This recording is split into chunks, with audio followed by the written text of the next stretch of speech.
आप सुन रहे हैं जगत गुरु तत्वदर्शी संत रामपाल जी महाराज द्वारा लिखित पुस्तक जीने की राह का पेज नंबर 217। फिर गीता अध्याय 15 श्लोक 4 में गीता ज्ञान दाता ने कहा है कि जब तत्वदर्शी संत से तत्व ज्ञान प्राप्त हो जाए, उसके बताए अनुसार साधना करके उसके पश्चात परमेश्वर के उस परम पद की खोज करनी चाहिए, जहां जाने के पश्चात साधक फिर लौटकर संसार में कभी नहीं आते। केवल उस परमेश्वर की पूजा करो। गीता अध्याय 7 श्लोक 29 में गीता ज्ञान दाता ने कहा है, जरा मरण मोक्षाय माम आश्रित्य यतन्ति ये ते तत् ब्रह्म विदु कृतस्नम अध्यात्मम कर्म च अखिलम।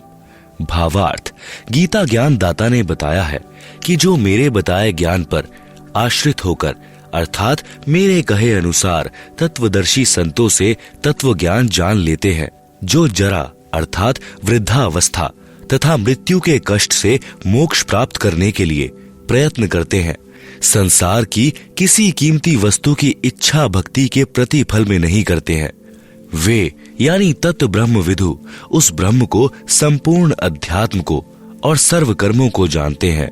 अर्जुन ने गीता अध्याय 8 श्लोक 1 में पूछा कि तत् ब्रह्म क्या है। इसका उत्तर गीता ज्ञान दाता ने गीता अध्याय 8 के ही श्लोक 3 में दिया है। कहा है कि वह परम अक्षर ब्रह्म है। गीता अध्याय 8 श्लोक 5 तथा 7 में तो गीता ज्ञान दाता ने अपनी भक्ति करने को कहा है और विश्वास दिलाया है कि मेरी भक्ति करने से मुझे प्राप्त होगा। मेरी भक्ति से जन्म मरण कर्म चक्र बना रहेगा, युद्ध भी करना पड़ेगा, परम शांति नहीं हो सकती। फिर गीता ज्ञान दाता ने तुरंत गीता अध्याय 8 श्लोक 8, 9, 10 में कहा है कि तत् ब्रह्म अर्थात परम अक्षर ब्रह्म की भक्ति करने वाला उस सच्चिदानंद घन ब्रह्म अर्थात मेरे से दूसरे दिव्य परमेश्वर को प्राप्त होगा। इसी प्रकार परम अक्षर ब्रह्म की महिमा गीता अध्याय 15 श्लोक 17 में बताई है। गीता अध्याय 15 श्लोक 16 में 2 पुरुष बताए हैं। एक शर पुरुष, यह गीता ज्ञान दाता है जिसका 21 ब्रह्मांड का क्षेत्र है। यह गीता ज्ञान दाता ब्रह्म है। दूसरा अक्षर पुरुष बताया है जिसका 7 शंख ब्रह्मांड का क्षेत्र है। ये दोनों नाशवान बताए हैं। इन लोकों में सर्व जीव भी नाशवान बताए हैं। गीता अध्याय 15 श्लोक 17 में बताया है कि उत्तम पुरुषः तु अन्यः परमात्मा इति उदाहृतः यह लोकत्रयम् आविश्य विभर्ति अव्ययः ईश्वरः। आप सुन रहे हैं जगत गुरु तत्वदर्शी संत रामपाल जी महाराज द्वारा लिखित पुस्तक जीने की राह का पेज नंबर 218। अनुवाद, उत्तम पुरुष, पुरुषोत्तम अर्थात परम अक्षर ब्रह्म तो ऊपर वर्णित शर पुरुष तथा अक्षर पुरुष से अन्य है, जो परमात्मा कहा जाता है, जो तीनों लोकों शर पुरुष के 21 ब्रह्मांडों के क्षेत्र वाला लोक, दूसरा अक्षर पुरुष के 7 शंख ब्रह्मांडों वाला लोक, तीसरा ऊपर के 4 लोकों यानी सत्यलोक, अलख लोक, अगम लोक तथा अनामी लोक, इसी प्रकार बने तीनों लोकों में प्रवेश करके सबका धारण पोषण करता है। वह वास्तव में अविनाशी परमेश्वर है। गीता अध्याय 17 श्लोक 23 में इस परम अक्षर ब्रह्म की प्राप्ति के मंत्र बताए हैं। ओम तत्सत इति निर्देशः ब्रह्मणः त्रिविधः स्मृतः ब्राह्मणः तेन वेदः यज्ञः च विहिता पुरा। ब्राह्मण यानी सच्चिदानंद घन ब्रह्म अर्थात परम अक्षर ब्रह्म की भक्ति की साधना के अर्थात परमेश्वर के उस परम पद को प्राप्त करने के मंत्र बताए हैं, जहां जाने के पश्चात साधक फिर लौटकर संसार में कभी नहीं आते हैं, जहां परम शांति को प्राप्त होते हैं, जो सनातन परम धाम है। ओम यानी ब्रह्म अर्थात शर पुरुष का मंत्र है, जो प्रत्यक्ष है। तत् यह अक्षर पुरुष का जाप मंत्र है। यह मंत्र सांकेतिक है। वास्तविक मंत्र सूक्ष्म वेद में बताया है। यह मंत्र दीक्षा के समय दीक्षार्थी को सार्वजनिक किया जाता है, अन्य को नहीं बताया जाता।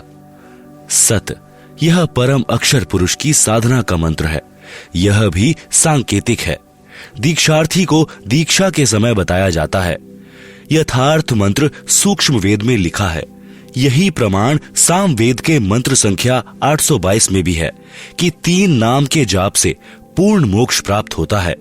संख्या नंबर 822 साम वेद उतारचिक अध्याय 3 खंड नंबर 5 श्लोक नंबर 8 संत रामपाल दास द्वारा भाषा भाष्य। मनीषी भी पवते पूर्य है कविर न भीर्यत है परीकोशा अशिष्यदत त्रितस्य नाम जनयन मधु शरण्येन्द्रस्य वायु सख्याय वर्धयन। शब्दार्थ पुवर्य है यानी सनातन अर्थात सबसे प्रथम प्रकट। कविर नभि यानी कबीर परमेश्वर मानव रूप धारण करके अर्थात गुरु रूप में प्रकट होकर मनीषी भी यानी बुद्धिमान भक्तों को, त्रि यानी 3, नाम यानी मंत्र अर्थात नाम उपदेश देकर, पवते यानी पाप रहित यानी पवित्र करके, जनयन यानी जन्म व शरण है यानी मृत्यु से, न यानी रहित करता है, तथा तस्य यानी उसके, वायुम यानी प्राण अर्थात जीवन श्वासों को जो संस्कार वश गिनती के डाले हुए होते हैं, कोशान अपने भंडार से, सख्याय मित्रता के आधार से, परि पूर्ण रूप से, वर्धयन बढ़ाता है, यतः जिस कारण से, इंद्रस्य परमेश्वर के, मधु वास्तविक आनंद को, अशिष्यदत अपने आशीर्वाद प्रसाद से प्राप्त करवाता है। आप सुन रहे हैं जगत गुरु तत्वदर्शी संत रामपाल जी महाराज द्वारा लिखित पुस्तक जीने की राह का पेज नंबर 219। भावार्थ इस मंत्र में स्पष्ट किया है कि पूर्ण परमात्मा कविर अर्थात कबीर मानव शरीर में गुरु रूप में प्रकट होकर प्रभु प्रेमियों को 3 नाम का जाप देकर सत्य भक्ति कराता है तथा उस मित्र भक्त को पवित्र करके अपने आशीर्वाद से पूर्ण परमात्मा अर्थात अपनी प्राप्ति का मार्ग बताकर पूर्ण सुख प्राप्त कराता है, साधक की आयु बढ़ाता है।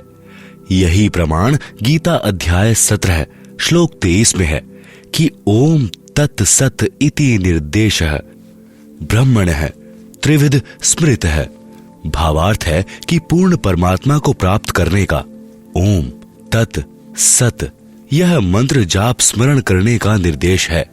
इस नाम को तत्वदर्शी संत से प्राप्त करो। तत्वदर्शी संत के विषय में गीता अध्याय 4 श्लोक नंबर 34 में कहा है तथा गीता अध्याय नंबर 15 श्लोक नंबर 1 व 4 में तत्वदर्शी संत की पहचान बताई तथा कहा है कि तत्वदर्शी संत से तत्व ज्ञान जानकर उसके पश्चात उस परम पद परमेश्वर की खोज करनी चाहिए, जहां जाने के पश्चात साधक लौटकर संसार में नहीं आते अर्थात पूर्ण मुक्त हो जाते हैं। उसी पूर्ण परमात्मा से संसार की रचना हुई है। विशेष उपरोक्त विवरण से स्पष्ट हुआ कि पवित्र चारों वेद भी साक्षी हैं कि पूर्ण परमात्मा ही पूजा के योग्य हैं। उसका वास्तविक नाम कबीर देव यानी कबीर परमेश्वर है तथा 3 मंत्र के नाम का जाप करने से ही पूर्ण मोक्ष होता है। यह 3 मंत्र का जाप चारों वेदों के सारांश श्रीमद् भगवद गीता में प्रमाण है कि इससे वह स्थान प्राप्त होता है जहां जाने के बाद साधक लौटकर कभी संसार में नहीं आते, जो सनातन परम धाम है, जहां जाने के पश्चात परम शांति प्राप्त होती है। वेदों व गीता में यह अनमोल 3 नाम का मंत्र अस्पष्ट अर्थात सांकेतिक है। इसलिए चारों वेदों व गीता अनुसार साधना करने से वह स्थान व परमात्मा प्राप्त नहीं हो सकता। इसलिए गीता अध्याय 4 श्लोक 32 तथा 34 में गीता ज्ञान दाता ने स्पष्ट किया है कि यज्ञों अर्थात धार्मिक अनुष्ठानों का यथार्थ ज्ञान ब्रह्मण मुखे सच्चिदानंद घन ब्रह्म अर्थात परम अक्षर ब्रह्म अपने मुख कमल से वाणी बोलकर बताता है। वह सच्चिदानंद घन ब्रह्म की वाणी कही जाती है। उसे तत्व ज्ञान तथा सूक्ष्म वेद भी कहते हैं। उसके जानने के पश्चात सर्व पापों से मुक्त हो जाता है, जिसमें संपूर्ण भक्ति मंत्र तथा विधि बताई है। गीता अध्याय 4 श्लोक 32, गीता अध्याय 4 श्लोक 34। उस तत्व ज्ञान को तू तत्वदर्शी संतों के पास जाकर समझ। उनको दंडवत प्रणाम करने से, कपट छोड़कर नम्रता पूर्वक प्रश्न करने से वे परमात्मा तत्व को भली भांति जानने वाले ज्ञानी महात्मा तुझे तत्व ज्ञान का उपदेश करेंगे। गीता अध्याय 4 श्लोक 34। सज्जनों, वह तत्वदर्शी संत यह दास यानी संत रामपाल दास है। वह तत्व ज्ञान मेरे पास है। मेरे अतिरिक्त वर्तमान में किसी के पास नहीं है। विश्व में लगभग 7 अरब मानव आबादी है। इन अरबों मनुष्यों में मेरे अतिरिक्त कोई इस ज्ञान को जानने वाला नहीं है। गीता अध्याय 7 श्लोक 12 से 15 तक तो गीता ज्ञान दाता ने तीनों गुणों यानी रजगुण ब्रह्मा जी, सतगुण विष्णु जी तथा तम गुण शिव जी की भक्ति करने वाले, पहला राक्षस स्वभाव को धारण किए हुए, दूसरा मनुष्यों में नीच, तीसरा दूषित कर्म करने वाले, चौथा मूर्ख मेरी भक्ति भी नहीं करते। आप सुन रहे हैं जगत गुरु तत्वदर्शी संत रामपाल जी महाराज द्वारा लिखित पुस्तक जीने की राह का पेज नंबर 220। फिर गीता ज्ञान दाता ने गीता अध्याय 7 श्लोक 16 से 18 तक अपनी साधना करने वालों की स्थिति बताई है कि मेरी भक्ति 4 प्रकार के, पहला आर्थ, दूसरा अथार्थी, तीसरा जिज्ञासु, चौथा ज्ञानी करते हैं। इनमें केवल ज्ञानी साधक श्रेष्ठ बताया, परंतु वह भी तत्व ज्ञान न होने के कारण मेरे वाली अर्थात ब्रह्म की अनुतम अर्थात घटिया गति में ही स्थित रह गया। गीता अध्याय 7 श्लोक 19 में गीता ज्ञान दाता ने कहा है कि मेरी पूजा भी जन्म जन्मांतरों के अंत के जन्म में कोई ज्ञानी आत्मा ठीक से करता है, अन्यथा अन्य उपासना में ही लगे रहते हैं। यह बताने वाला महात्मा तो बहुत दुर्लभ है कि केवल वासुदेव अर्थात सर्वगतम ब्रह्म ही सब कुछ है। उसी की भक्ति से परम शांति प्राप्त होती है। उसी की भक्ति से सनातन परम धाम प्राप्त होता है। उसी की भक्ति से वह परम पद प्राप्त होता है, जहां जाने के पश्चात साधक फिर लौटकर संसार में कभी नहीं आते। वह परम अक्षर ब्रह्म सर्व का उत्पत्ति करता है। वही संसार रूपी वृक्ष की मूल है, जो तीनों लोकों में प्रवेश करके सबका धारण पोषण करता है। वही पाप नाशक है, वही पूर्ण मोक्षदायक है। उसी की भक्ति करनी चाहिए। प्रिय पाठकों, वह तत्वदर्शी संत वर्तमान में यह दास यानी संत रामपाल दास है। मेरे पास संपूर्ण वेद शास्त्रों का ज्ञान है। वासुदेव भगवान की भक्ति के संपूर्ण मंत्र हैं।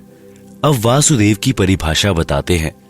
वासुदेव की परिभाषा गीता अध्याय 3 श्लोक 14-15 में कहा है कि संपूर्ण प्राणी अन्न से उत्पन्न होते हैं। अधिक जानकारी पृष्ठ 215-216 पर है, वहां से पढ़ें। यहां पर केवल इस विषय को लेते हैं। फिर कहा है कि ब्रह्म अर्थात शर पुरुष की उत्पत्ति अविनाशी परमात्मा से हुई है, जिसके विषय में गीता अध्याय 15 श्लोक 17 में कहा है। इससे सिद्ध है कि सर्वगतम ब्रह्म यानी सर्वव्यापी परम अक्षर ब्रह्म अर्थात वासुदेव सदा ही यज्ञों में प्रतिष्ठित है। विचार करें, सर्वगतम ब्रह्म का अर्थ है सर्वव्यापी परम अक्षर परमात्मा। गीता अध्याय 3 श्लोक 15। पहला, श्री ब्रह्मा जी, श्री विष्णु जी तथा श्री शिव जी तीनों देवता एक ब्रह्मांड में बने। तीनों लोकों यानी स्वर्गलोक, पृथ्वीलोक, पाताल लोक में केवल एक एक विभाग अर्थात गुण के प्रधान हैं। ये सर्वगतम ब्रह्म अर्थात सर्वव्यापी परमात्मा यानी वासुदेव नहीं है। दूसरा, ब्रह्म अर्थात शर पुरुष, यह केवल 21 ब्रह्मांडों का प्रभु है। यह भी सर्वव्यापी अर्थात वासुदेव नहीं है। तीसरा, अक्षर पुरुष, यह केवल 7 शंख ब्रह्मांडों का प्रभु है। यह भी सर्वव्यापी अर्थात वासुदेव नहीं है। चौथा, परम अक्षर ब्रह्म। यह सर्व ब्रह्मांडों का स्वामी है, सर्व का धारण पोषण करने वाला है। यह वासुदेव है। विशेष अधिक जानकारी के लिए पढ़ें इसी पुस्तक के सृष्टि रचना अध्याय में। आप सुन रहे हैं जगत गुरु तत्वदर्शी संत रामपाल जी महाराज द्वारा लिखित पुस्तक जीने की राह का पेज नंबर 221। जैसा कि आप जी को पूर्व में बताया है कि परम अक्षर ब्रह्म स्वयं पृथ्वी पर प्रकट होकर अच्छी आत्माओं को मिलते हैं, उनको तत्व ज्ञान बताते हैं। इसी विधानानुसार वही परमात्मा संत गरीबदास जी को गांव छुड़ानी, जिला झज्जर, प्रांत हरियाणा सन 1727 में मिले थे। एक जिंदा महात्मा की वेशभूषा में थे। गरीबदास जी की आत्मा को उस सनातन परम धाम में ले गए थे। फिर ऊपर के सर्व ब्रह्मांडों तथा प्रभुओं की स्थिति बताकर तत्व ज्ञान से परिचित कराकर वापस शरीर में छोड़ा था।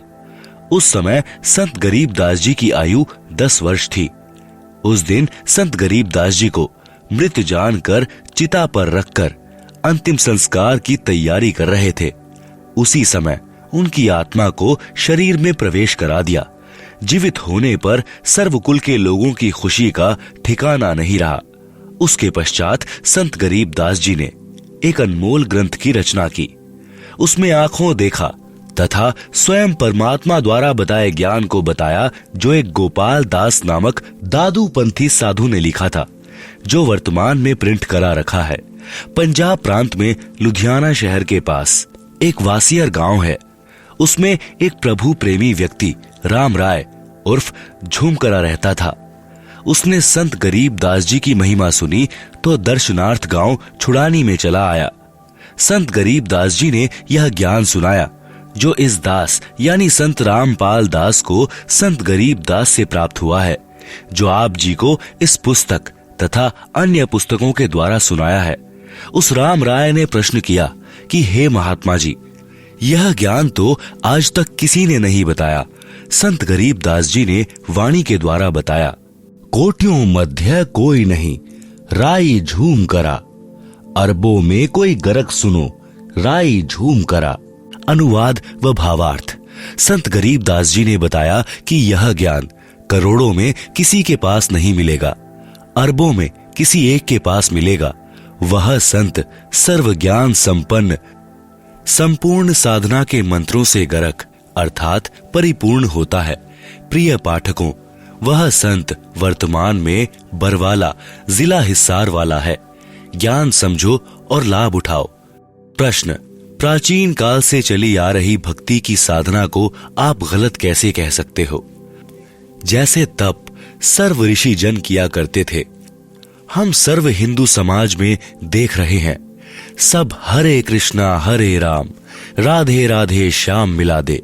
ओम नमः शिवाय, ओम नमो भगवते वासुदेवाय नमः, जय सिया राम, राधे श्याम, ओम तत्सत में से कोई एक मंत्र का जाप करते आ रहे हैं, वर्तमान में भी कर रहे हैं।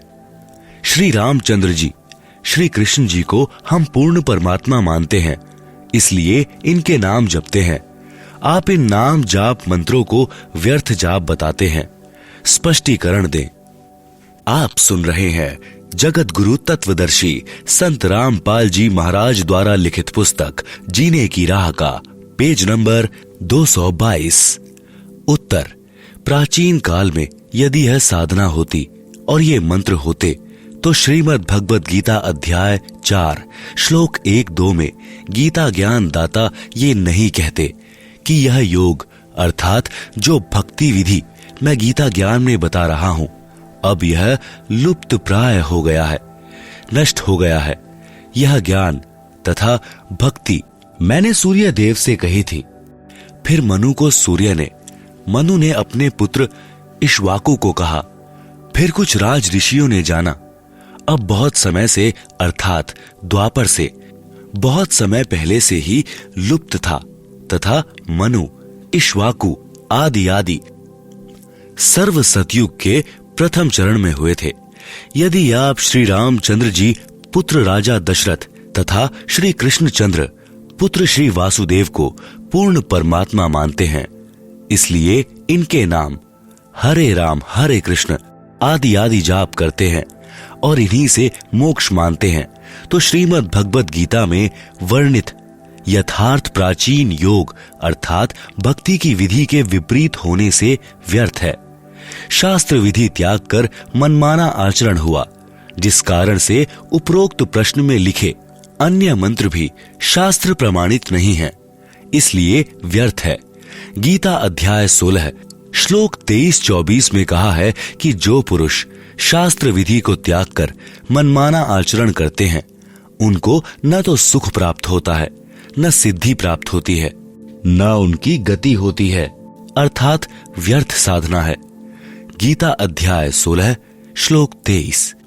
गीता अध्याय 16 श्लोक 24 में कहा है कि इससे तेरे लिए अर्जुन कर्तव्य और अकर्तव्य की व्यवस्था में शास्त्र ही प्रमाण है। भावार्थ है कि जो भक्ति की विधि प्रमाणित शास्त्रों में यानी चारों वेदों ऋग्वेद, यजुर्वेद, सामवेद तथा अथर्ववेद तथा इन्हीं चारों वेदों का सारांश श्रीमद् भगवत गीता तथा सूक्ष्म वेद जो परमात्मा स्वयं ने अपने मुख से बोला था, ये भक्ति के ज्ञान तथा समाधान के प्रमाणित शास्त्र हैं, वर्णित नहीं है। वह शास्त्र विरुद्ध साधना है। इसलिए भक्ति के कौन से कर्म करने चाहिए और कौन से नहीं करने चाहिए, उनके लिए शास्त्रों को ही आधार मानो। शास्त्रों में वर्णित भक्ति विधि को अपनाओ और सब त्याग दो। श्री राम जी का जन्म त्रेता युग के अंतिम चरण में हुआ था। श्री कृष्ण जी का जन्म द्वापर युग के अंतिम चरण में हुआ था। सतयुग से ही मानव भक्ति करता आ रहा है। उस समय कौन राम थे? आप कहोगे कि श्री विष्णु जी तो सतयुग से भी पहले के हैं और श्री राम श्री कृष्ण भी स्वयं श्री विष्णु जी ही थे। सतयुग में भी प्रमाण है कि महर्षि वाल्मीकि जी राम राम नाम जपते थे, वे विष्णु विष्णु नहीं जपते थे। इससे सिद्ध हुआ कि श्री विष्णु जी श्री राम श्री कृष्ण जी से भिन्न कोई राम अर्थात मालिक है। उस राम का जाप करना चाहिए जो गीता अध्याय 7 श्लोक 29 में है, जिसके विषय में कहा है कि तत् ब्रह्म को जानने वाले केवल जरा अर्थात वृद्ध अवस्था तथा मृत्यु से छुटकारा पाने के लिए ही भक्ति करते हैं। अर्जुन ने गीता अध्याय 8 श्लोक 1 में प्रश्न किया कि वह तत् ब्रह्म क्या है। आप सुन रहे हैं जगत गुरु तत्वदर्शी संत रामपाल जी महाराज द्वारा लिखित पुस्तक जीने की राह का पेज नंबर 223। गीता ज्ञान दाता ने गीता अध्याय 8 श्लोक 3 में उत्तर दिया कि वह परम अक्षर ब्रह्म है। गीता अध्याय 8 के ही श्लोक 5-7 में गीता दान दाता ने अपनी भक्ति करने को कहा है, जिसका जाप मंत्र गीता अध्याय 8 के ही श्लोक 13 में बताया है। ओम इति एकाक्षरम ब्रह्म व्याहरण माम अनुस्मरण। गीता अध्याय 8 के ही श्लोक 8, 9, 10 में गीता ज्ञान दाता ने अपने से अन्य उस तत् ब्रह्म अर्थात परम अक्षर ब्रह्म की भक्ति करने को कहा है। उसकी भक्ति का नाम जाप मंत्र गीता अध्याय 17 श्लोक 23 में बताया है। ओम तत् सत इति निर्देश ब्रह्मणः त्रिविधः स्मृतः ब्राह्मणा तेन वेदाः च यज्ञः च विहिताः पुरा। सरलार्थ, ब्राह्मण सच्चिदानंद घन ब्रह्म अर्थात परम अक्षर ब्रह्म की भक्ति का ओम तत्सत मंत्र के स्मरण का निर्देश है यानी आदेश है, जो त्रिविध है यानी 3 प्रकार से, स्मृत है यानी स्मरण के लिए कहा है, ब्राह्मणा यानी विद्वान अर्थात तत्वदर्शी संत, तेन उस, वेदा यानी ज्ञान के आधार से भक्ति करते थे, च यानी और, यज्ञ यानी धार्मिक यज्ञों का अनुष्ठान, च यानी और अन्य भक्ति कर्म, पुरा यानी सृष्टि की आदि अर्थात सृष्टि के प्रारंभ में विहिता यानी किए जाते थे। श्रीमद् भगवत गीता से सिद्ध हुआ कि गीता ज्ञान दाता से अन्य कोई पूर्ण परमात्मा है जो श्री विष्णु जी, श्री ब्रह्मा जी तथा श्री शिवजी से भी भिन्न है, जिसके विषय में गीता अध्याय 15 श्लोक 1-4-17 में तथा गीता अध्याय 18 श्लोक 62 में तथा और अनेकों स्थानों पर गीता में कहा गया है, वह पूर्ण परमात्मा है। गीता अध्याय 15 श्लोक 16 में 2 पुरुष बताए हैं, दोनों नाशवान बताए हैं। उनके अंतर्गत जितने प्राणी हैं वे भी नाशवान हैं। पहला शर पुरुष है, यह केवल 21 ब्रह्मांडों का प्रभु है। दूसरा अक्षर पुरुष, यह 7 शंख ब्रह्मांड का प्रभु है। ये दोनों ही पूर्ण परमात्मा नहीं है। गीता अध्याय 15 श्लोक 16। गीता अध्याय 15 श्लोक 17 में गीता ज्ञान दाता ने कहा है कि उत्तम है पुरुष है तु अन्य है, अर्थात पुरुषोत्तम तो कोई ऊपर वर्णित दोनों पुरुषों यानी शर पुरुष तथा अक्षर पुरुष से भिन्न है, जिसको परमात्मा इति उदाहृत है यानी परमात्मा कहा गया है। यह लोकत्रयम यानी जो तीनों लोकों में आविश्य विभर्ति यानी प्रवेश करके धारण पोषण करता है। अव्ययः ईश्वरः यानी अविनाशी परमेश्वर है। गीता अध्याय 15 श्लोक 17। पूर्ण परमात्मा परम अक्षर ब्रह्म है, सिद्ध हुआ। उसकी भक्ति का मंत्र ओम तत्सत है, यह भी सिद्ध हुआ। ओम तत्सत जो 3 मंत्र हैं, ये उपरोक्त तीनों प्रभुओं यानी ओम शर पुरुष अर्थात शर ब्रह्म गीता ज्ञान दाता का, तत् यह सांकेतिक है जो इसी पुस्तक में पूर्व में विवरण है, वहां पढ़ें। यह तत् नाम जाप अक्षर पुरुष का है। सत यह भी सांकेतिक है। अधिक विस्तार पूर्व में दिए प्रकरण में इसी पुस्तक में पढ़ें। यह सत मंत्र परम अक्षर ब्रह्म का है। श्रीमद् भगवद गीता में ये पूर्ण मोक्ष प्राप्ति के सांकेतिक मंत्र हैं, जो आज तक यानी सन 2012 तक किसी ने नहीं स्पष्ट किए। आप जी जो हरि ओम तत्सत जाप करते हैं वह भी व्यर्थ है, क्योंकि आप जी को तत् तथा सत के वास्तविक मंत्रों का ज्ञान नहीं है। आप सुन रहे हैं जगत गुरु तत्वदर्शी संत रामपाल जी महाराज द्वारा लिखित पुस्तक जीने की राह का पेज नंबर 224। उदाहरण, एक धनी व्यक्ति ने अपने धन को अपने घर में गड्ढा खोदकर दबा दिया। उस स्थान का केवल धनी व्यक्ति को ही पता था। उस धनी व्यक्ति ने एक बही यानी पैड में सांकेतिक स्थान लिख दिया। धनी व्यक्ति की मृत्यु अचानक हो गई। पिता का संस्कार करके पुत्रों ने वह पैड उठाई जिसमें पिताजी कहता था कि इस बही में धन कहाँ है। यह लिखा है जिसे पिताजी किसी को नहीं दिखाते थे। धनी व्यक्ति के मकान के आगे आंगन था। उस आंगन के एक कोने में मंदिर बना था। बही यानी पैड में लिखा था कि चांदनी 14 रात्रि 2 बजे सारा धन मंदिर के गुंबज में दबा रखा है। लड़कों ने मंदिर का गुंबज रात्रि के 2 बजे फोड़कर धन खोजा, कुछ नहीं मिला। बच्चों को बड़ा दुख हुआ। एक दिन उनके पिता का मित्र दूसरे गांव से शोक व्यक्त करने आया। बच्चों ने यथास्थान पर धन न मिलने की चिंता जताई। उस धनी के मित्र ने वह बही मंगाई और व्याख्या पढ़ी तो कहा कि मंदिर के गुंबज का पुनः निर्माण कराओ। वैसा ही कराना। मैं फिर किसी दिन आऊंगा, तब धन वाला स्थान बताऊंगा। वह व्यक्ति चांदनी 14 को आया। रात्रि के 2 बजे जिस स्थान पर मंदिर के गुंबज की चांद की रोशनी से छाया थी, उस स्थान पर खुदाई कराई। सारा धन जो बही में लिखा था वह मिल गया। बच्चे खुश तथा धनी हुए। आप जी जो हरि ओम तत्सत का जाप कर रहे हो, आप मंदिर का गुंबज खोद रहे हो, कुछ भी हाथ नहीं आएगा। यथास्थान वास्तविक मंत्र मेरे यानी रामपाल दास के पास है। उनको ग्रहण करके भक्ति धनी तथा सुखी हो। प्रश्न, राधा जी गांव बरसाना उत्तर प्रदेश नजदीक वृंदावन की रहने वाली थी। वहां के व्यक्ति राधे राधे नाम जपते हैं। सुबह सुबह या कभी कभी आपस में मिलते हैं तो वे राम राम नहीं बुलाते, वे कहते हैं चाचा राधे राधे। चाचा कहता है कि बेटा राधे राधे। क्या वे मूर्ख हैं? उत्तर, तत्व ज्ञान के अभाव से लोग वेद को सत्य ज्ञान मानकर यह शास्त्र विरुद्ध मंत्रों का जाप चल रहा है।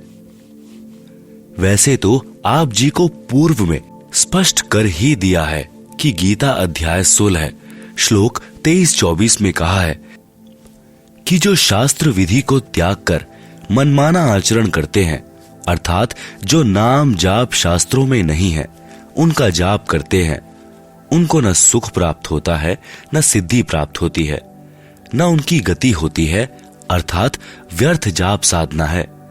इससे तेरे लिए अर्जुन कर्तव्य और अकर्तव्य की व्यवस्था में शास्त्र ही प्रमाण है। यह पहले बता चुका हूं। अब बात है कि चाचा भतीजा राधे राधे शब्द क्यों उच्चारण करते हैं। आप जानते हैं कि राधा जी कौन थी?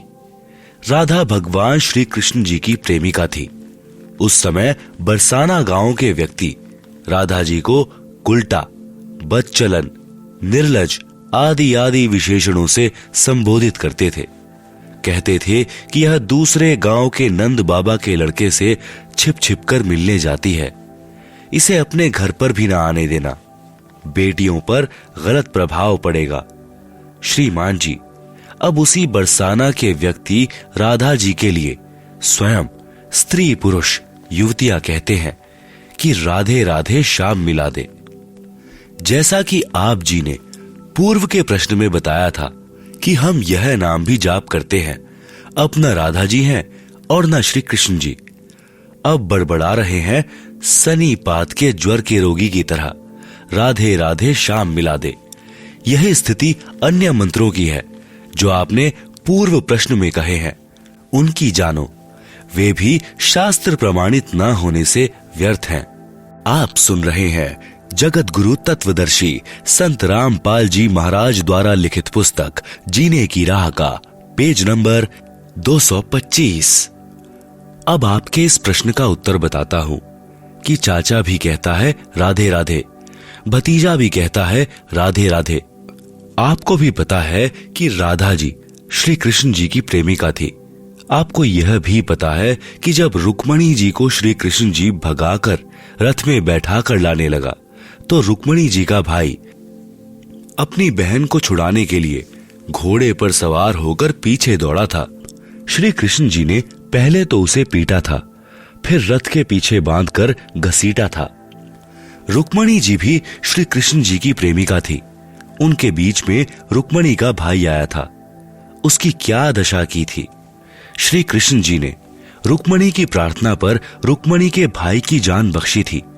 यदि आज भगवान कृष्ण वर्तमान में होते, राधा भी होती और बरसाना वाले चाचा भतीजा आपस में ये शब्द बोलते कि राधे राधे, तो क्या श्री कृष्ण जी पसंद करते?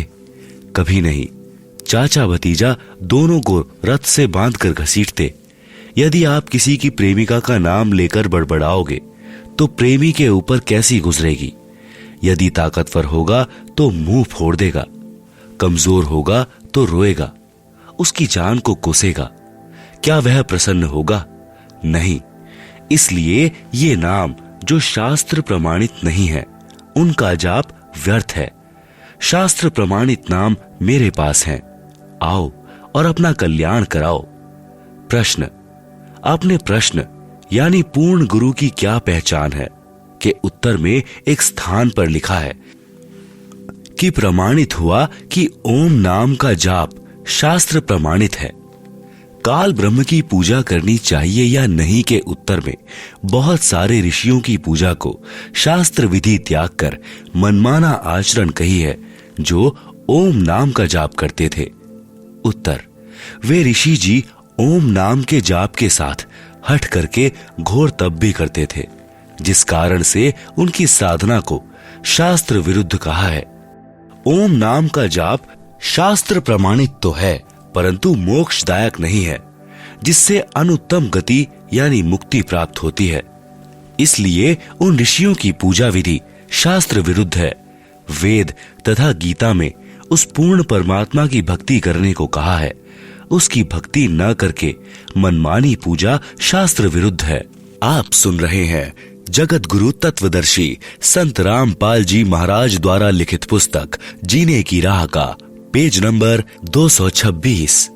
प्रश्न, महर्षि वाल्मीकि जी तो सत्य युग में हुए थे, वे भी राम राम जपते थे, क्या यह मंत्र भी शास्त्र प्रमाणित नहीं है? उत्तर, पूर्व में बताया है कि गीता अध्याय 4 श्लोक 1-2 में गीता ज्ञान दाता ने बताया है कि यह ज्ञान मैंने सूर्य को सुनाया था, उसने अपने पुत्र मनु जी को सुनाया, फिर कुछ एक राज ऋषियों को प्राप्त हुआ। सत्य युग के प्रारंभ में ही ये सब सूर्य, मनु व राजर्षि हुए हैं। उनके बाद यह ज्ञान नष्ट हो गया था। महर्षि वाल्मीकि जी को सप्त ऋषि मिले थे, उन्होंने तपस्या करके सिद्धियां प्राप्त की थी। वही हठ योग करके तप विधि महर्षि वाल्मीकि जी को उन्होंने बता दी। जिस हठ योग तप को महर्षि वाल्मीकि जी ने तन मन से श्रद्धा से किया, कुछ समय उपरांत शरीर के ऊपर के भाग यानी सिर में से आवाज सुनाई दी थी, वह थी राम राम। उसी शब्द का उच्चारण महर्षि वाल्मीकि जी तपस्या के दौरान करने लगे। सुनने वालों को ऐसा लगता है जैसे ये मरा मरा बोल रहे हैं, वास्तव में राम राम का ही उच्चारण करते थे। उनको तपस्या का परिणाम मिला, उनमें सिद्धियां प्रवेश हो गई, उनकी दिव्य दृष्टि खुल गई, जिस कारण से उन्होंने श्री रामचंद्र जी के जन्म से हजारों वर्ष पूर्व ही रामायण अर्थात श्री रामचंद्र जी के जन्म की जीवन की सर्व घटनाएं लिख दी थी। ग्रंथ का नाम है वाल्मीकि रामायण, जो संस्कृत भाषा में लिखी गई थी। राम राम के जाप से कोई आध्यात्मिक लाभ नहीं होता, परंतु परमात्मा का बोधक शब्द होने से, उच्चारण करने से परमात्मा की भूल नहीं पड़ती। इसलिए राम नाम के उच्चारण का प्रचलन हिंदू धर्म में प्राचीन समय से है। जैसे स्वामी रामानंद जी राम राम शब्द से संबोधित करते थे, उसके शिष्य भी एक दूसरे को राम राम से संबोधित करते थे, परंतु जाप मंत्र ओम था। इसी प्रकार हम कबीर पंथी सत साहेब बुलाते हैं, हमारा जाप मंत्र अन्य है, उसी भक्ति से भगवान तक जाया जाता है। सूक्ष्म वेद में कहा है, सतगुरु मिले तो इच्छा मेटे, पद मिल पदे समाना, चल हंसाउस लोक पठाऊं, जो अजर अमर अस्थाना। चार मुक्ति जहां चंपी करती, माया हो रही दासी, दास गरीब अभय पद पर से, मिले राम अविनाशी। भक्ति किस प्रभु की करनी चाहिए गीता अनुसार? इसलिए सूक्ष्म वेद में कहा कि भजन करो उस रब का, जो दाता है कुल सबका। श्रीमद् भगवद गीता अध्याय 15 श्लोक 1 से 4 तथा 16-17 में कहा है कि यह संसार ऐसा है जैसे पीपल का वृक्ष है। जो संत इस संसार रूपी पीपल के वृक्ष की मूल यानी जड़ों से लेकर तीनों गुणों रूपी शाखाओं तक सर्वांग भिन्न भिन्न बता देता है, सह वेदवित यानी वह वेद के तात्पर्य को जानने वाला है, अर्थात वह तत्वदर्शी संत है। आप सुन रहे हैं जगत गुरु तत्वदर्शी संत रामपाल जी महाराज द्वारा लिखित पुस्तक जीने की राह का पेज नंबर 227। अपने द्वारा रची सृष्टि का ज्ञान तथा वास्तविक अध्यात्म ज्ञान परमात्मा स्वयं पृथ्वी पर प्रकट होकर अपने मुख कमल से सुनाता है। प्रमाण के लिए पढ़ें निम्न वेद मंत्र।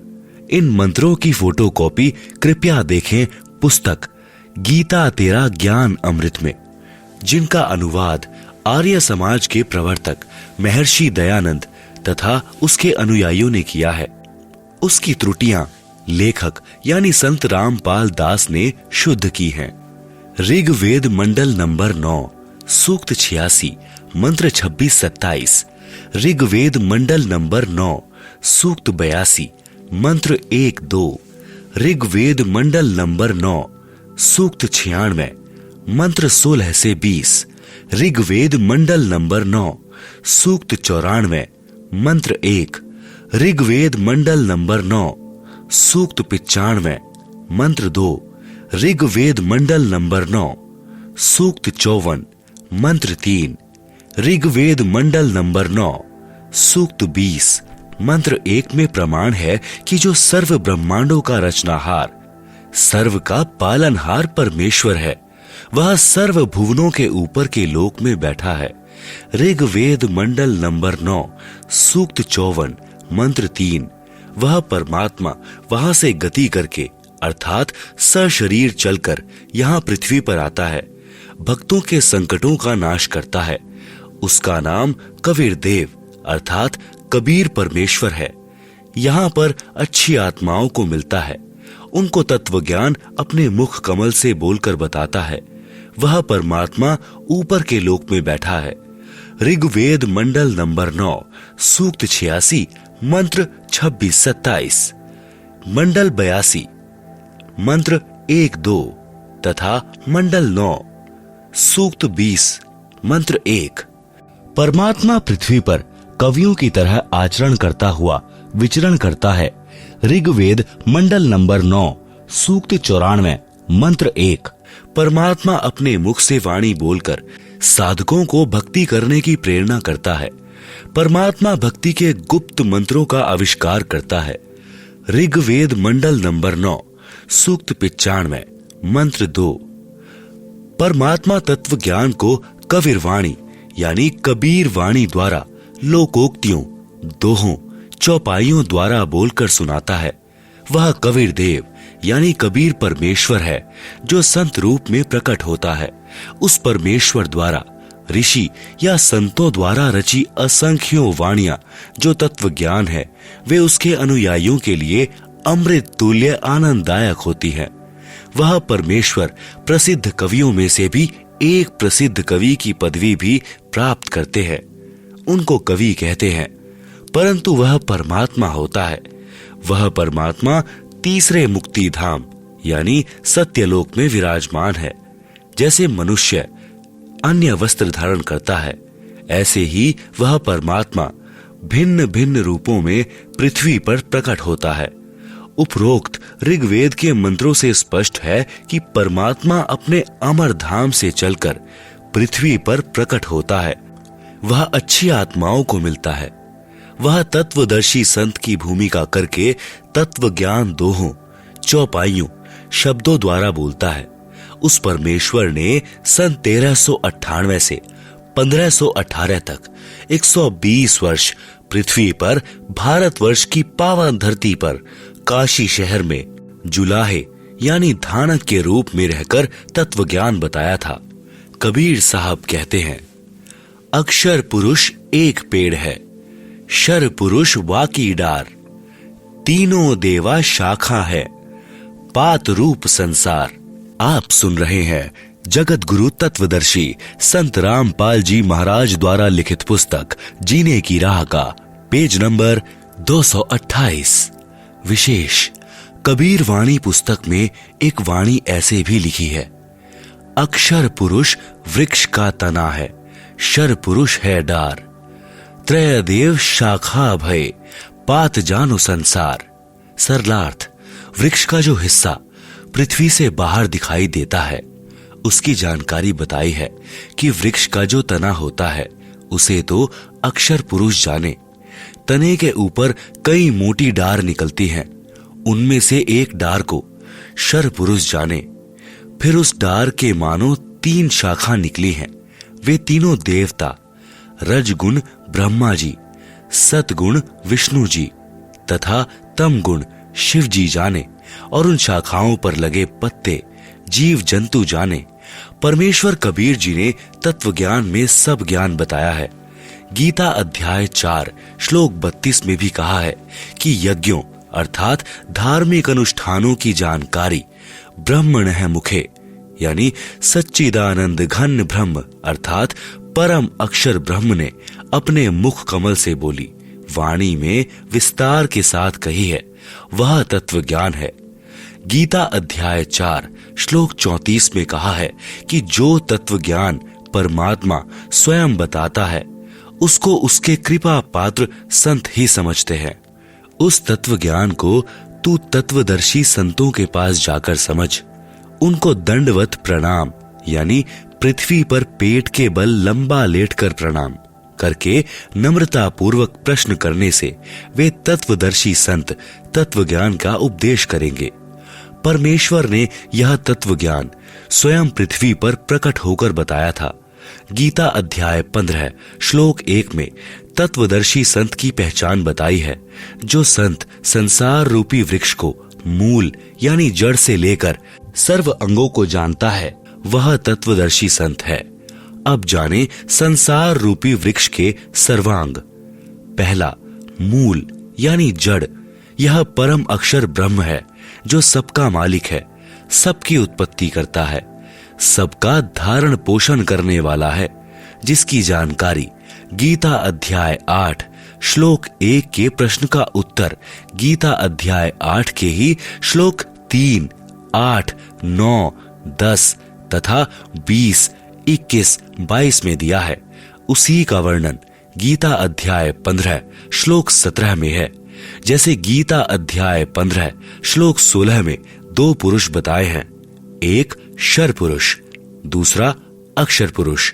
ये दोनों तथा इनके अंतर्गत जितने शरीरधारी प्राणी हैं वे सब नाशवान हैं। जीव आत्मा तो किसी की नहीं मरती। गीता अध्याय 15 के ही श्लोक 17 में कहा है कि उत्तम पुरुष है, अर्थात पुरुषोत्तम तो अन्य है, अन्य ही है, जिसे परमात्मा इति उदाहृत है, यानी परमात्मा कहा जाता है। यह लोक त्रयम यानी जो तीनों लोकों में अविश्य विभर्ति यानी प्रवेश करके सबका धारण पोषण करता है, अव्यय है, ईश्वर है, अविनाशी परमेश्वर है। यह परम अक्षर ब्रह्म संसार रूपी वृक्ष की मूल यानी जड़ रूप परमेश्वर है।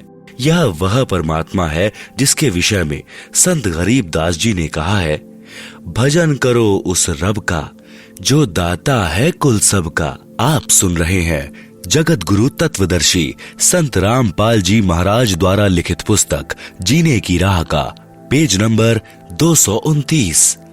यह असंख्यों ब्रह्मांडों का मालिक है। यह शर पुरुष तथा अक्षर पुरुष का भी मालिक तथा उत्पत्ति करता है। दूसरा अक्षर पुरुष, यह संसार रूपी वृक्ष का तना जाने, यह 7 शंख ब्रह्मांडों का मालिक है, नाशवान है। तीसरा शर पुरुष, यह गीता ज्ञान दाता है, इसको शर ब्रह्म भी कहते हैं। इसे संसार वृक्ष की डार जानो, यह केवल 21 ब्रह्मांडों का मालिक है, नाशवान है।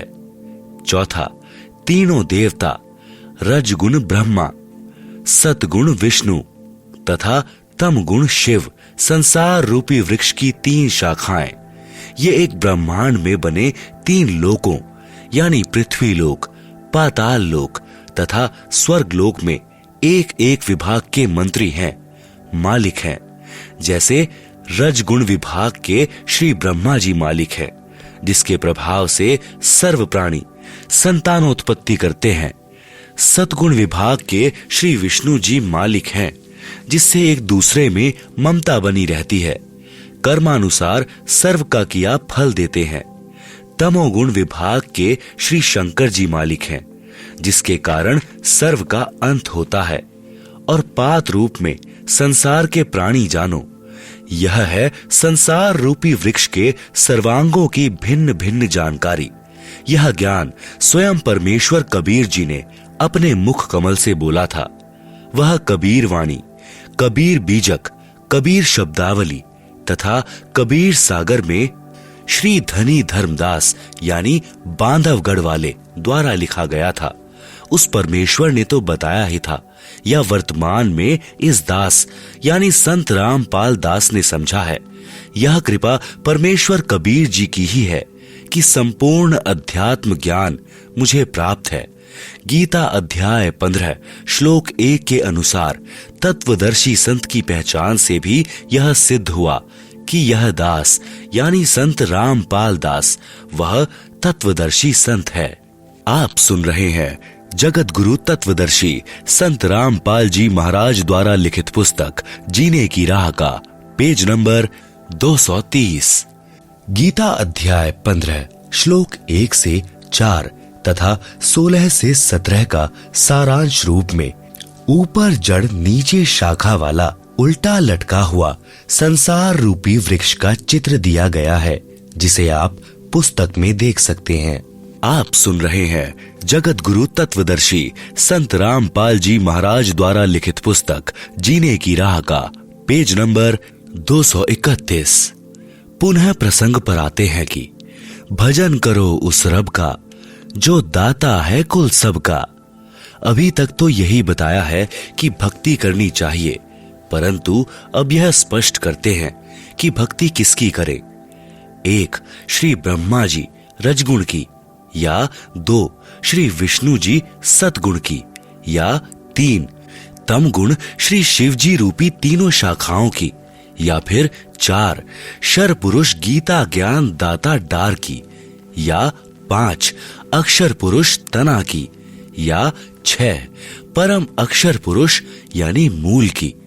उदाहरण, यदि हम नर्सरी से कोई आम का पौधा लाते हैं, उसको अपने खेत या घर के आंगन में रोपते हैं, तो कैसे रोपते हैं?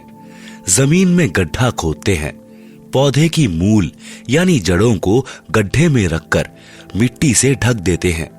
फिर पौधे की मूल यानी जड़ों में पानी से सिंचाई करते हैं, खाद डालते हैं, अर्थात पौधे की जड़ की पूजा करते हैं।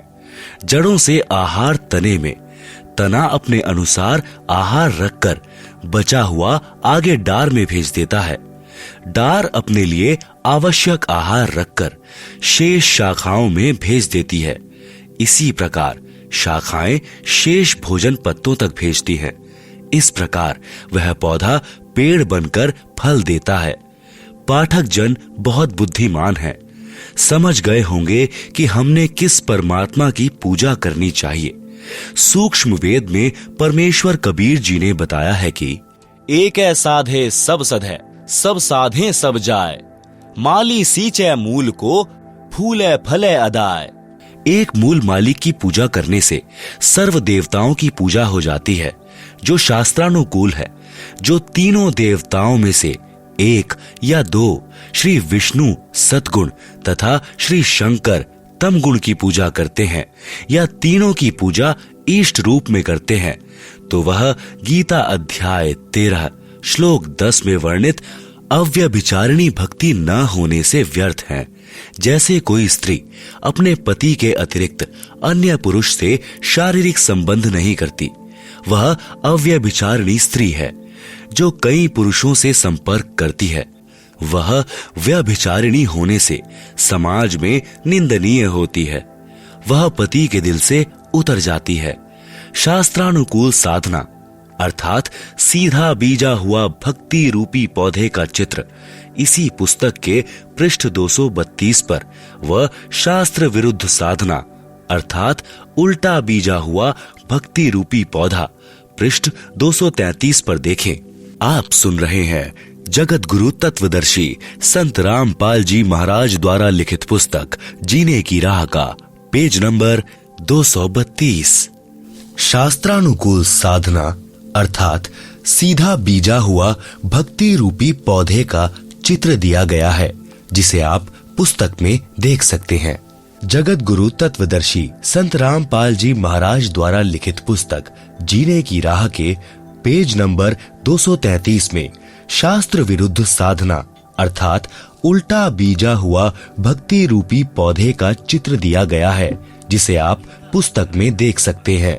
आप सुन रहे हैं जगत गुरु तत्वदर्शी संत रामपाल जी महाराज द्वारा लिखित पुस्तक जीने की राह का पेज नंबर 234। उपरोक्त प्रमाणों से स्पष्ट हुआ कि एक मूल मालिक की भक्ति करने से साधक का आत्म कल्याण संभव है।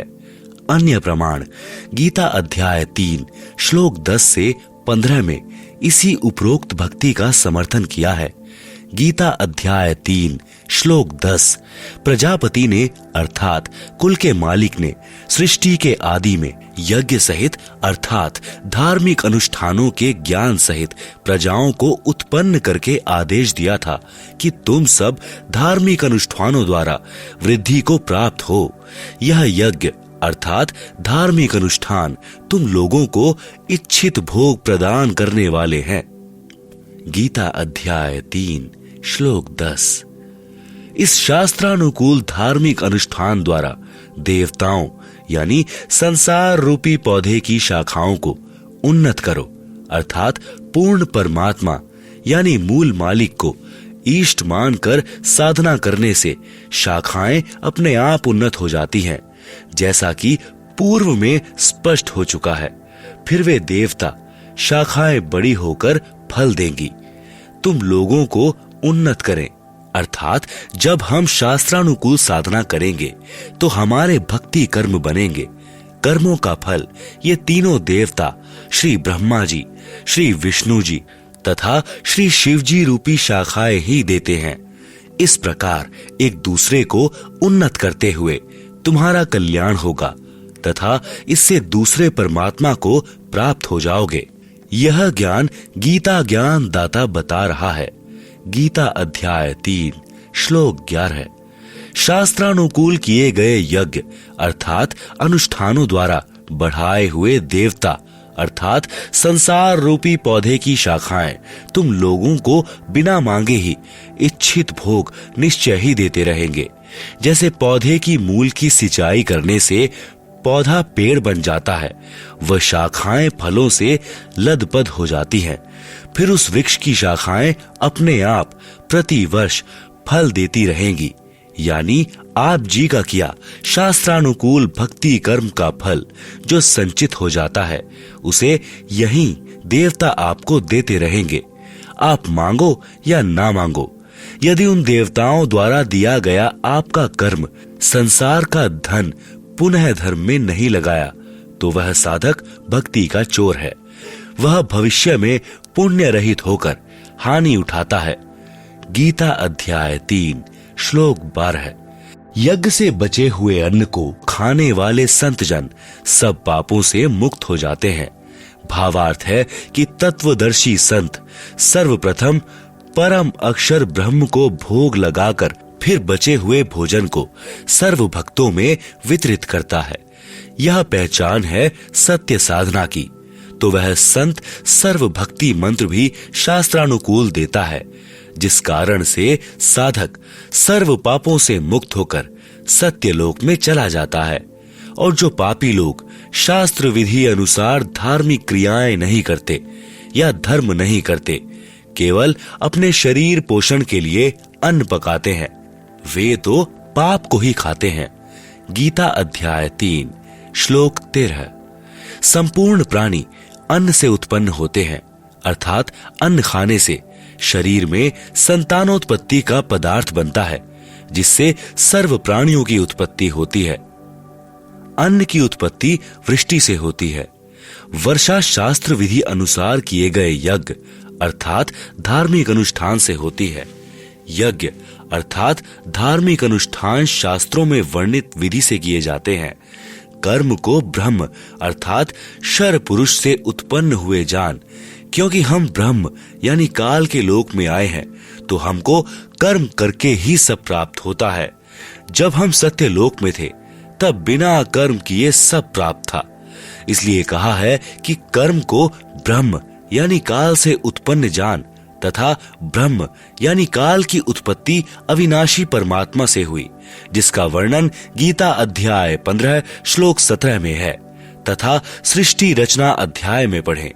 इससे सिद्ध होता है कि सर्वगतम ब्रह्म यानी सर्वव्यापी परम अक्षर परमात्मा अर्थात परम अक्षर ब्रह्म सदा ही यज्ञों में अर्थात धार्मिक अनुष्ठानों में प्रतिष्ठितम यानी प्रतिष्ठित हैं, अर्थात सब धार्मिक क्रियाओं में परम अक्षर ब्रह्म ईष्ट रूप में पूज्य है। गीता अध्याय 3 श्लोक 14-15। परम अक्षर ब्रह्म गीता ज्ञान दाता से अन्य है। गीता ज्ञान दाता ने स्वयं गीता अध्याय 18 श्लोक 62 में कहा है कि हे भारत, तू सर्व भाव से उस परमेश्वर अर्थात परम अक्षर ब्रह्म की शरण में जा।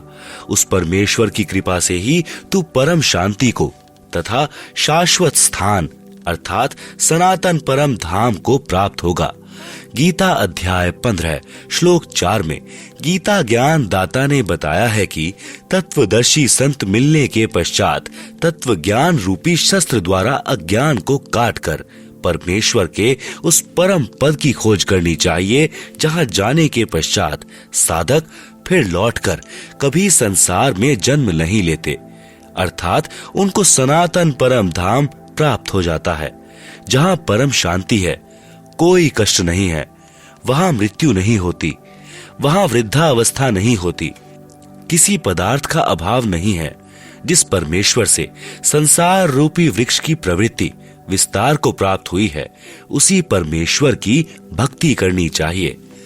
गीता अध्याय 13 श्लोक 17 में गीता ज्ञान दाता ने बताया है कि वह पर ब्रह्म अर्थात मेरे से दूसरा प्रभु, दूसरे शब्दों में परम अक्षर ब्रह्म, यानी जिसके विषय में गीता अध्याय 8 श्लोक 3 में कहा है, ज्योतियों का भी ज्योति, माया से अति परे कहा जाता है, बोध रूप यानी जानने योग्य परमात्मा तत्व ज्ञान से प्राप्त करने योग्य है और सबके हृदय में विशेष रूप से स्थित है। गीता अध्याय 13 श्लोक 17 विचार करें, जिस तत्व ज्ञान से परम अक्षर ब्रह्म प्राप्त होता है उसे सूक्ष्म वेद भी कहते हैं। उसका ज्ञान गीता ज्ञान दाता को नहीं है। इसलिए गीता ज्ञान दाता ने गीता अध्याय 4 श्लोक 32 तथा 34 में बताया है कि यज्ञों अर्थात धार्मिक अनुष्ठानों का विस्तार पूर्वक ज्ञान स्वयं ब्रह्मण है मुखे, सच्चिदानंद घन ब्रह्म परमात्मा अर्थात परम अक्षर ब्रह्म अपने मुख कमल से बोलकर बताता है। जो सच्चिदानंद घन ब्रह्म की वाणी कही जाती है उसे तत्व ज्ञान कहते हैं। उसे जानकर साधक सर्व पापों से मुक्त हो जाता है। गीता अध्याय 4 श्लोक 32। पाठकों से निवेदन है कि गीता अध्याय 4 श्लोक 32 के मूल पाठ में ब्रह्मण है शब्द है। गीता प्रेस गोरखपुर से प्रकाशित गीता या अन्य स्थानों से प्रकाशित गीता में अनुवादकों ने ब्रह्मण है का अर्थ वेद किया है, जो गलत है। गीता अध्याय 17 श्लोक 23 में भी ब्रह्मण है शब्द है, उसमें अनुवादकों ने ठीक अर्थ सच्चिदानंद घन ब्रह्म किया है। इसलिए गीता अध्याय 4 श्लोक 32 में ब्रह्मण है मुखे का अर्थ सच्चिदानंद घन ब्रह्म के मुख कमल से उच्चारित वाणी में करना उचित है, करना उचित है, करना उचित है, करना उचित है, करना उचित है, करना उचित है, करना उचित है, करना उचित है, करना उचित है, करना उचित है, करना उचित है, करना उचित है, करना उचित है।